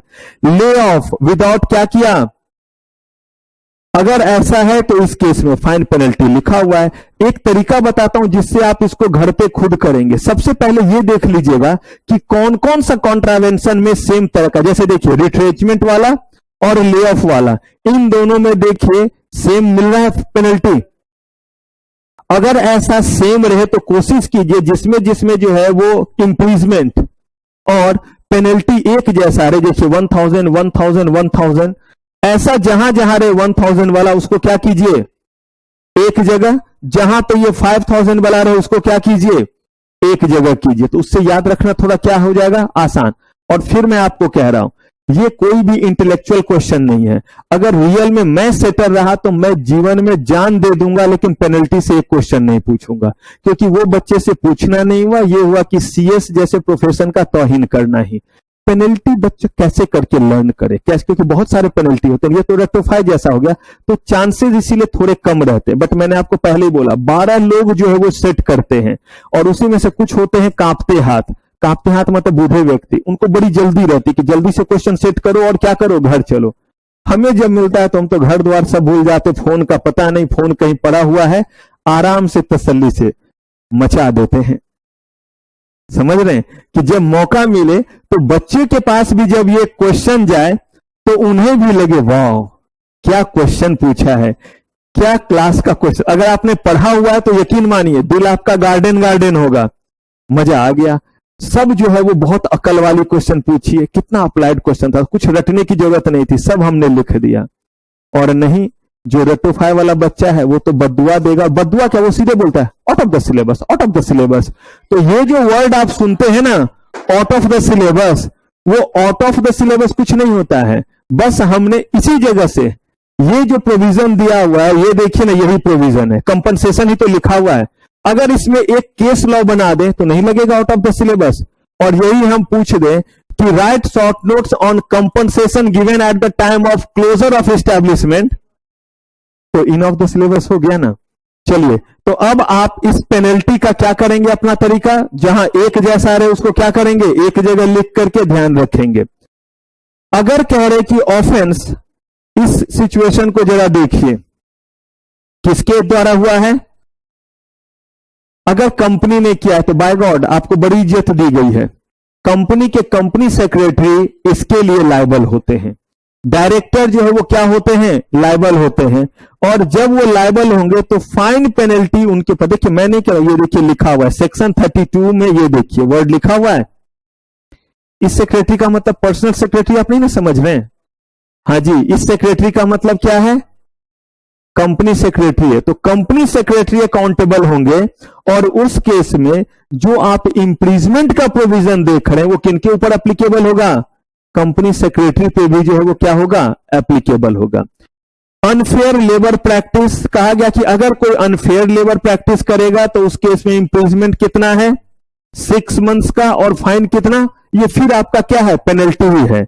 अगर मान लीजिए कि इतने पेनल्टी के बाद भी कोई पेनल्टी छूट गया हो, पॉसिबल, कम वक्त कुछ नए तरह का कॉन्ट्रावेंशन कर रहा है जो नहीं था पता, और जिसके लिए यहां पे जो है वो पेनल्टी में कुछ दिया हुआ नहीं है, तो ऐसे केस में बोला गया कि जहां कुछ भी मेंशन नहीं है, where no penalty is provided by the act for, तो उसमें कितने तक का फाइन, उसमें जो है वो 100 रुपए तक का फाइन। ये तब जब हमारे पास पेनल्टी के बारे में इंफॉर्मेशन नहीं रहे तब। चलिए ये खत्म।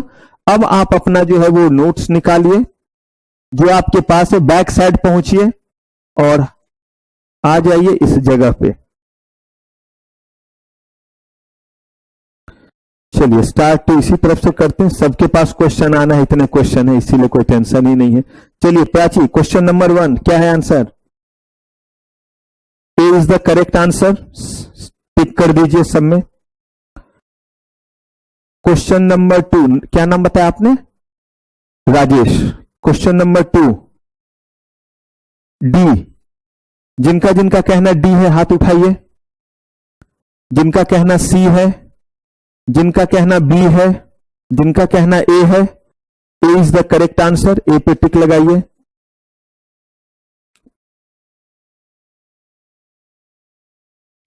उसमें कुछ मत कीजिए आप, मत उसके मार्क्स काउंट नहीं होंगे, जो टिक रहेगा उस पर आप 1 मार्क्स देंगे और क्रॉस पे कोई नेगेटिव नहीं है। तो बाद में आप जब उसको ऐड करेंगे तो आप छोड़ दीजिए, क्या नहीं छोड़ सकते हैं आप भी, उतना ज्यादा परेशान क्यों होंगे आप, टोटल आपको मार्क्स करने रहेंगे। अगर बनाया हुआ है तो टिक या क्रॉस कीजिए, उसने ब्लैंक छोड़ा है तो आप भी क्या कीजिए, उसे छोड़ दीजिए। आइए क्वेश्चन नंबर 2 का आंसर हो गया। क्वेश्चन नंबर 3 तानिया, ए, जिनका जिनका कहना ए है हाथ उठाइए, जिनका कहना बी है, C, D, correct answer is D, all of the above. Employers, employer state government, worker and state government, कोई भी एम्प्लॉयर हो सकता है ना। आप एक चीज मुझे बताइए, हमने क्या पढ़ा है, ये प्राइवेट और पब्लिक सबके लिए एप्लीकेबल है या नहीं है?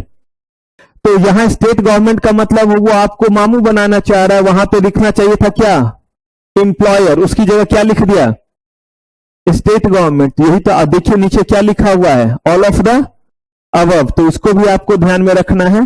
तो 3 का आंसर क्या है, 3 का आंसर डी है, जल्दी मार्क कीजिए खुशी, 3 का आंसर डी है, बाकी 1 2 बाद में कीजिएगा। 3 का आंसर डी। 4 सांभवी, 4 का डी करेक्ट आंसर। 5 श्रेयांगी, 5 का सी करेक्ट है, सी इज द करेक्ट आंसर। हाँ जी तानिया तिवारी, 6 का सी, जिनका जिनका कहना सी है हाथ उठाइए। D, B, A, majority wins, A is the correct answer. Temporary stoppage of work, Sakshi यही नाम है ना, साक्षी बताइए। 7, 7 का डी करेक्ट आंसर। 8 निधि, सही बोल रहा हूं? तो 8 का बताइए आंसर। डी करेक्ट है। नमन 9, जिनका जिनका कहना बी है हाथ उठाइए। D, A, C, C is correct answer.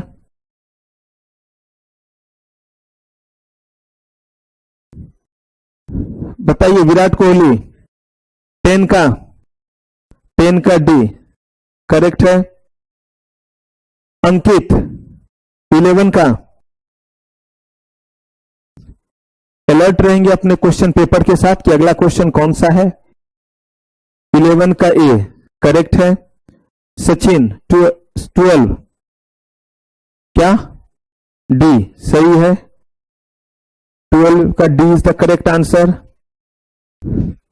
13 Girish, 13 का ए, जिनका जिनका कहना ए है हाथ उठाइए। B, C, D, D is the correct answer. 13 का D. Manish 14 D correct answer. 15 Shubham, 15 का डी करेक्ट है। 15 का डी, 15 का डी। 16 का क्या नाम बताया था, प्राची, प्राची 2 है, आप क्या हैं, आप भी प्राची, वो भी प्राची हैं, ओके। 16 का क्या बताया आंसर, बी करेक्ट है। 17 का बताइए हर्ष, बी, जिनका जिनका कहना बी है हाथ उठाइए। A, C, D, D is the correct answer 17 का। मार्क कर लीजिएगा 17 का डी। आइए 18 विपुल, 18 का डी, डी जिनका जिनका कहना डी है हाथ उठाइए। A, B, C, C is the correct answer. Sovereign function, sovereign का मतलब होता है जो राजा का काम होता है, जो किसी ऑथोरिटी का काम होता है, जो बिना किसी जो है वो कहिए अपने बेनिफिट के लिए, जो किसी के भले के लिए करते हैं, उस काम को क्या बोलते हैं, sovereign function.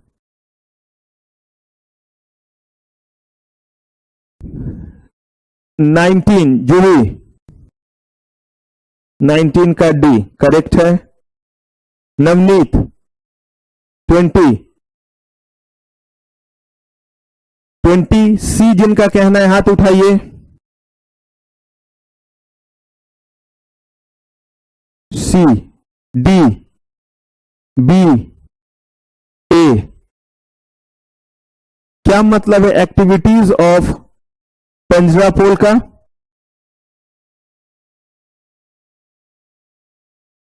of the following institution is are held to be industry under the Industrial Dispute Act? सबसे पहले ये देखिए कि जब हम 20 बना रहे हैं कि कौन कौन सा जो है वो इंडस्ट्री में आता है। ट्रेड यूनियन इंडस्ट्री में आता है? नो, ट्रेड यूनियन इंडस्ट्री में नहीं आता है। ट्रेड यूनियन तो अपने आप में एक यूनियन है, वो इंडस्ट्री कैसे हुआ? इंडस्ट्री तो वो हुआ जहां पे सिस्टमेटिक तरीके से लोग क्या करते हैं, जमा होकर के काम करते हैं, वो है। इसके बाद ऑल ऑफ द अबव तो एक अलग ही चीज है। अब बचा दो हमारा, एक जो है वो पोस्ट एंड टेलीग्राफ डिपार्टमेंट और एक है एक्टिविटीज ऑफ पंजरा पोल। इन दोनों के बीच में तो एक्टिविटीज ऑफ टेलीग्राफ डिपार्टमेंट ये होगा। इंडस्ट्री में उन्होंने क्या बोला था? क्या किसी को जो है वो इससे बाहर रखा था? किसी गवर्नमेंट को या किसी और को बाहर रखा था? बस क्या बोला था, क्या हो रहा हो? एम्प्लॉय और एम्प्लॉयर के मदद से कौन सा एक्टिविटी हो रहा हो? सिस्टमैटिक एक्टिविटी हो रहा हो और कुछ ना कुछ सर्विस या जो भी चीज बन रहा है ह्यूमन सिविलाइजेशन के लिए अच्छा हो। तो अगर मान लीजिए ऐसा कहीं भी कोई चीज आने लगे, नहीं पता है एक्टिविटीज ऑफ कौन सा, तो ये वाला तो हमारा बी तो हमारा क्या है, अवेलेबल है, जो पोस्ट एंड क्या है, टेलीग्राफ। तो हमारा आंसर क्या होगा? Post and telegraph department. 21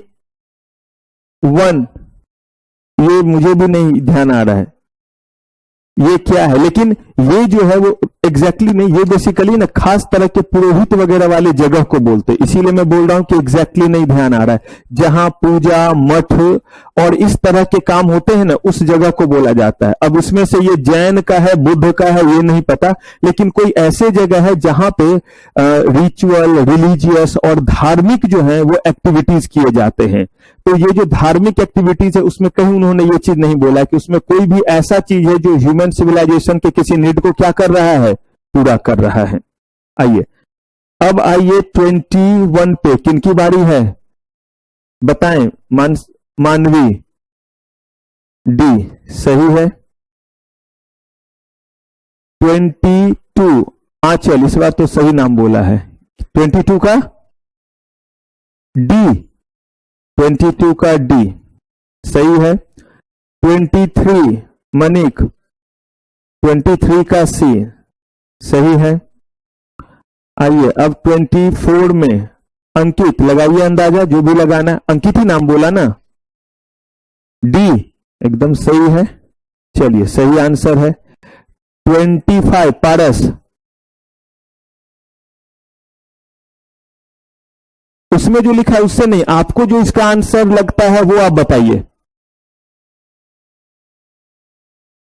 25 का, 25 का जिनका जिनका कहना ए है हाथ उठाइए। बी, डी, सी, फिर से बोल रहा हूं, ए, बी, सी, डी। 25 का आंसर सी है, Ayurvedic pharmacy and hospital. 26 Rohit, आप छूट गए थे पीछे, इतना मुंडी झुका के क्यों रह रहे हैं आजकल? 26 का जिनका जिनका ए कहना है बताइए। 26 का B, C, D, D is the correct answer.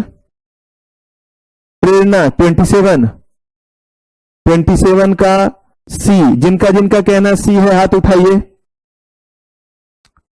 D, A, B, B is the correct answer. हाँ जी, रिट्रेंचमेंट का है ये,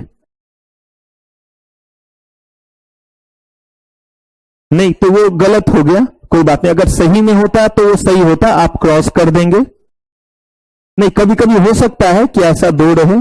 आइए 28 बताइए मनमीत। 28 का डी सही है। ईशांत 29, 29 का क्या, डी, जिनका जिनका कहना डी है हाथ उठाइए। C, B, A, B is the correct answer. Schedule 2. 30 बच्चे ले सकता है, फिर क्या लग गया वहां? एक्सेप्शन लग गया। अगर आपसे जब तक एक्सेप्शन दिया ना रहे तब तक हम एक्सेप्शन पे नहीं आएंगे। हाँ जी रिया, 30 का डी, चलिए करेक्ट है। बच्चे आप पहले अपना नाम बताइए। अर्पिता, अर्पिता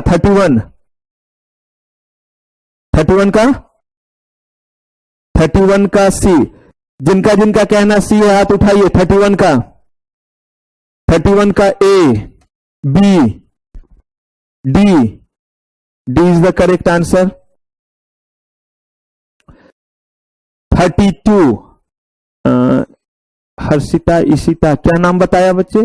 कृतिका ना, देखिए 3 नाम के बाद लेकिन बोला कृतिका। 32 उनका देख के नहीं बोलना, जो आपको लगता है वो। जिनका जिनका कहना डी है, 32 का डी हाथ उठाइए। कोई हाथ नहीं। C, B, A is correct answer. 33 बताइए ईशांत, सॉरी एकांश, ईशांत तो हो गए। 33 का डी करेक्ट आंसर। चलिए तमन्ना 34 का डी सही है। चलिए 35 उन्नति, 35 का ए, जिनका जिनका कहना ए है हाथ उठाइए। B, C, D, C is the correct answer. 6 months। 36 कसक,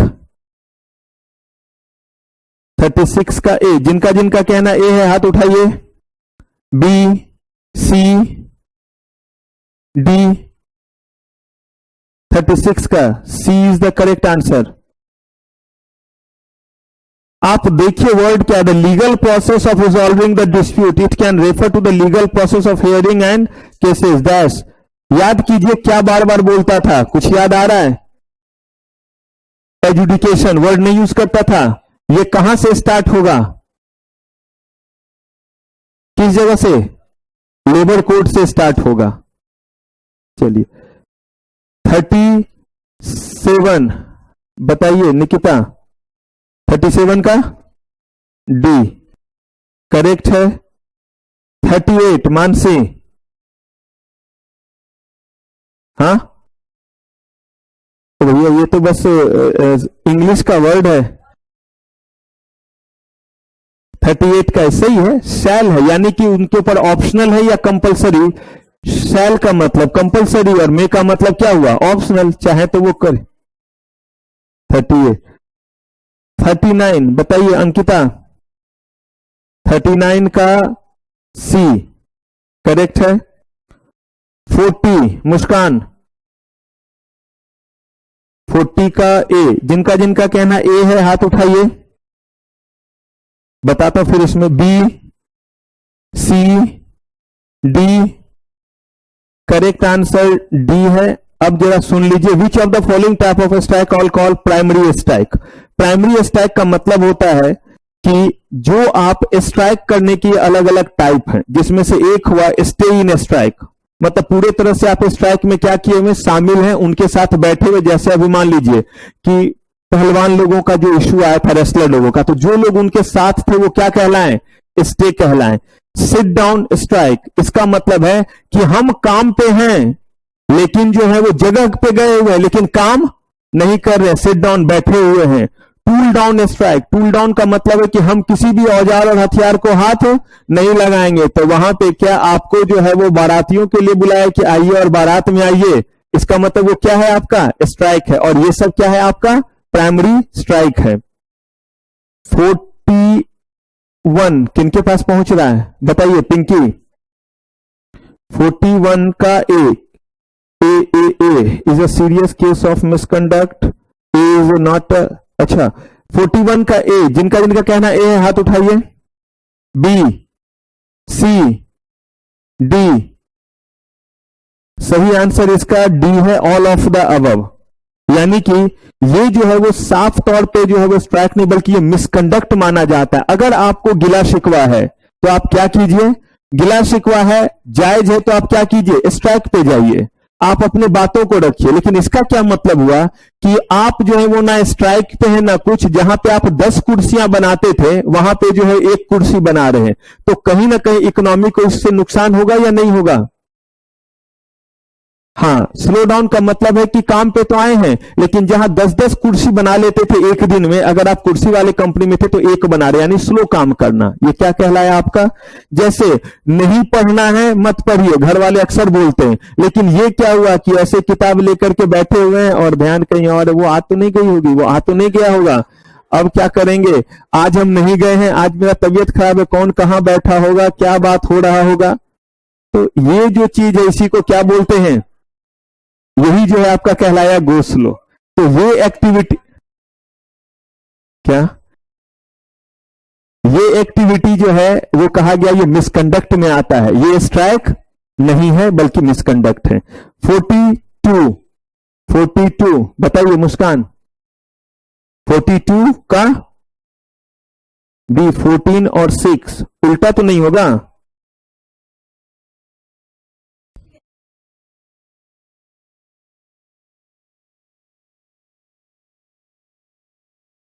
जिनका जिनका कहना बी है हाथ उठाइए। ए, अब इसमें बी और ए में ध्यान से देखिए, employ in public utility service shall not go on a strike in breach of contract without giving to employer, हाँ यहां छूट गया है ना, गिविंग द एम्प्लॉयर कितना वीक का नोटिस देते हैं, 14 days notice of a strike within before a striking और within 46 weeks of giving such notice. ठीक है, पहले में क्या होगा 14 days और फिर क्या होगा, नोटिस कम से कम कितने दिन का देना है और नोटिस के कितने दिनों के भीतर स्ट्राइक पे चले जाना है, 6 वीक्स के भीतर। तो 42 का क्या हो गया, बी। 43 बताइए बाबा जी, चलिए सही है जवाब, 7 days। 43 का बी है आंसर। 44 बताइए दिशा, 44 का ए करेक्ट है। 45 स्नेहा, डी सही है, 45 करेक्ट आंसर डी है। 46 खुशी, डी करेक्ट आंसर, 46 का D.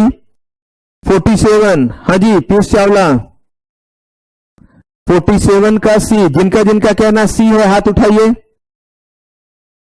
D, B, A is the correct answer, criminal है, क्रिमिनल ऑफेंस के तहत यह आता है। 47 का आंसर ए है। चलिए सिया बताइए 48 कौन सा, 48 का जिनका जिनका डी कहना है हाथ उठाइए। C, B, A is the correct answer 48 का। 49 बताइए साइन बाग, सही है, 49 का ए करेक्ट आंसर। फिर से हम लोग वापस घूम रहे हैं। अब रुकिए, अब बीच बीच से पूछते हैं। 49 का ए। चलिए 50 बताइए निकिता, बहुत च्युइंगम आजकल खा रहे हैं, बताइए 50 और कौन च्युइंगम खा रहे हैं? हाँ हाँ बी, चलिए च्युइंगम खाए लेकिन जवाब सही दिया, B is the correct answer, B. 51 Ekansh, ये भी चबा रहे थे क्या? 51 का डी, जिनका जिनका कहना है 51 का हाथ उठाइए। A, B, C, C is the correct answer. 51 का आंसर जो है वो सी है।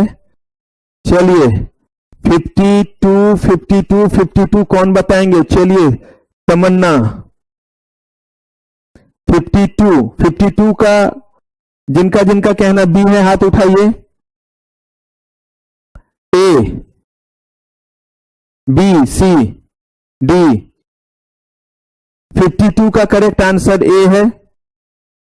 नोट कर लीजिए, लर्न कर लीजिए। चलिए 53, 53 रिया। 53 का सी, जिनका जिनका कहना सी है 53 का हाथ उठाइए। D, A, B. 53 का आंसर बी है। 54, 54, 50, 53 का बी बोला। 54, 54 बताइए तिवारी जी। सही है, 54 का जवाब बिल्कुल सही है, करेक्ट आंसर। चलिए नमन 55 रेस्ट करके आए हैं। बी सही है, रेस्ट किया तो आंसर सही आ गया, बी सही है। 56 हाँ जी विराट कोहली। ए है, अगर ए है तो सही है। चलिए 57, 57 सचिन। 57 का डी, जिनका जिनका कहना 57 का डी है हाथ उठाइए। D, C, B, A, B is the correct answer. 58 Manvi. 58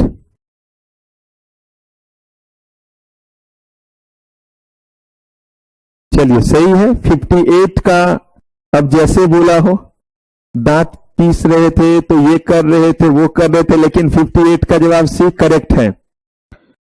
59 Rajesh. 59 जिनका जिनका कहना ए है हाथ उठाइए।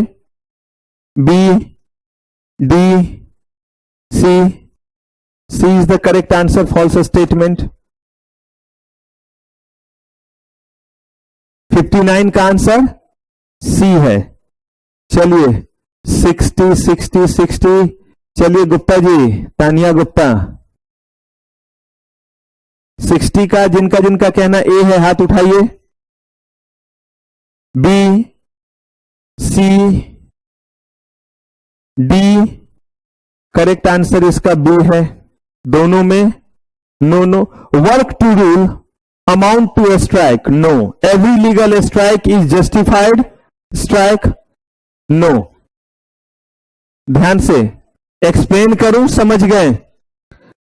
Work to rule amount to a strike, इसके बारे इधर देखिए कहां खो जाते हैं।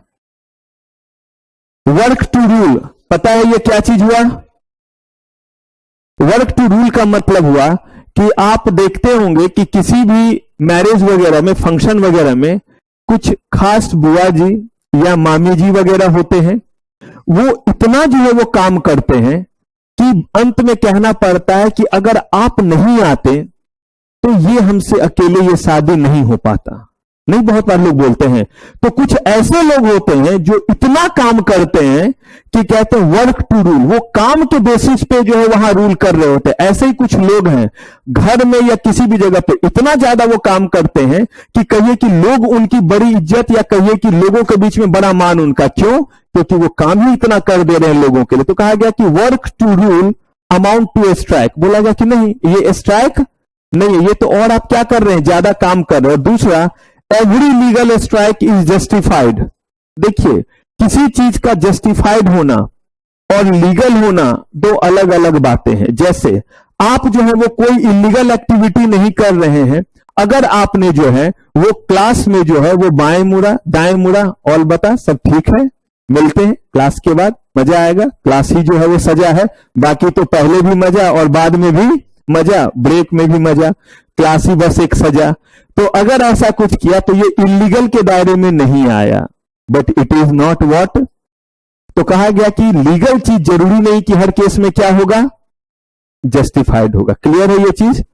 अब अपने अपने जो है, जो आपको दिए गए हैं कॉपी चेक करने के लिए, उसके ऊपर मार्क्स एग्रीगेट करें। अगर एग्रीगेट गड़बड़ हुआ तो यहीं पे रहिएगा, जा नहीं पाइएगा।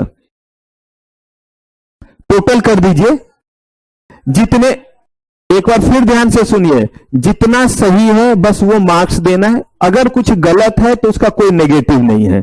जितने करेक्ट है, हर एक करेक्ट पे 1 मार्क, और वो ऊपर में लिख करके डिवाइडेड बाय 60 जरूर लिख दीजिएगा। दिस बाय 60 ऐसे लिखिएगा, अदरवाइज लगेगा कि बहुत मार्क्स आ गया। तो that marks divided by what, 60, यही पैटर्न है। और अब हमारा ये जो हम पढ़ रहे थे सेटिंग अप वाला, इसमें इंडस्ट्रियल डिस्प्यूट एक्ट खत्म। आगे एक बात आती है, और वो बात ये है कि आप देखते होंगे कि बहुत सारे जगहों पे जब लोग काम कर रहे होते हैं, और ये जो है वो हमारे बहुत पहले समय से चलता आ रहा है, जिस समय जादू वगैरह जैसा चीज था, मैजिक जैसा चीज था, जिसको आता था वो इस चीज को आगे किसी को नहीं सिखाना चाहते थे। आयुर्वेद का ज्ञान धीरे धीरे हमारे देश में कम होता गया। वजह बस इतना ही था कि जिन लोगों को आयुर्वेद के बारे में ज्यादा पता था वो दूसरे को ट्रांसफर ही नहीं करते थे। वो सोचते थे कि मेरा बहुत बड़ा जो है वो हैवॉक मचा हुआ है, मुझे बड़ी जो है वो मान सम्मान मिल रहा है, मैं आगे किसी को ट्रांसफर नहीं करूंगा। एलोपैथी आपका जो है बहुत रिच होता गया। रीजन ये कि फॉर्मूले लिखे जाते थे, पेटेंट होता था, एक दूसरे से दूसरे में ट्रांसफर होता था, उसका कंपोजिशन होता था, और इन चीजों को उस तरह से लिखा नहीं जाता था। है कितना? ये 49 कैसे हो गया फिर? तो अच्छा, तो ये जो है वो आपका सिलसिला बहुत सारे चीजों में था। जादू, मैजिक इंडिया में बहुत रिच था, लेकिन जो लोग जानते थे वो सिर्फ अपने घर के लोगों को सिखलाते थे। अगर वैसा कोई है तो ठीक है, नहीं तो बाहर वालों को नहीं सिखलाते थे। यही चीज धीरे धीरे बढ़ता चला गया, और इस चीजों को हमने फील करने लगा इंडस्ट्री में भी। जिन लोगों को जो काम आता था वो आगे वाले को नहीं सिखलाना चाहते थे। जैसे अभी आपको ना मर्जर पता है, ना अमलगमेशन पता है, ना टेक ओवर पता है, ना आपको प्रैक्टिकल कोई एक्सपोजर है कि आप जो है वो आईपीओ वगैरह हैंडल कर सके। मान लीजिए कि आपने चीजों को किताबों में पढ़ लिया, जगहों पे पढ़ लिया, लेकिन क्या आप इसके बेसिस पे काम करने के लिए कहीं जा सकते हैं? नहीं जा सकते हैं, जब तक आपको प्रैक्टिकल एक्सपोजर ना हो। डॉक्टर की मोटी मोटी किताबें पढ़ी, लेकिन जब तक जो है वहां पे कोई जो है उनको हैंड्स ऑन एक्सपीरियंस ना दे, तब तक क्या वो कहीं काम कर पाएगा? इन्हीं चीजों को देखते हुए सबसे ज्यादा जो दिक्कत आई राम खिलावन बंसी बिरजू के केस में आई। कहा कि इन लोगों को तो और कोई नहीं सिखाना चाहता है। तब इसके लिए हमें एक्ट बनाना पड़ा, और कहा गया कि जो भी कोई इस्टेब्लिशमेंट चला रहे हैं उनको कहीं ना कहीं अपने पास ट्रेनी भी रखने होंगे, और उस ट्रेनी के साथ जाति ना हो, उसको सही कंडीशन में काम कराएं, उसको भी अपने एम्प्लॉय की तरह ट्रीट करें। और ट्रेनी को भी कहा गया कि आप भी बहुत बड़े चौधरी ना बने।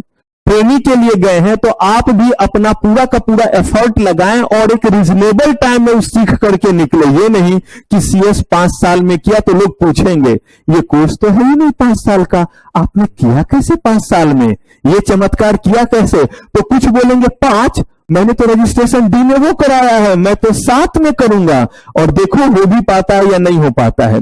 तो ऐसे ही चमत्कार नहीं करना है। अगर कोई ट्रेनिंग के लिए जाएंगे, उनको कहा गया कि जो रीजनेबल टाइम है उतने ही टाइम में आप क्या करें, इस चीज को करें। तो क्या एम्प्लॉयर को करना है, और जो वहां ट्रेनिंग के लिए गए, और आप भी जब सीएस करने के बाद जाएंगे तो उस ट्रेनिंग का नाम अप्रेंटिसशिप ट्रेनिंग ही है। तो अगला हमला हम लोग जो करेंगे वो एक खास एक्ट पे करेंगे जिसका नाम है, और देखते हैं वहां पे कैसे ट्रेनिंग करते और कैसे हमारे लिए एप्लीकेबल रहेगा। तो फिलहाल आज की सेटिंग अप की सेवा समाप्त। थैंक यू वेरी मच, आपका बहुत बहुत धन्यवाद, और आज की सारी सेवा समाप्त।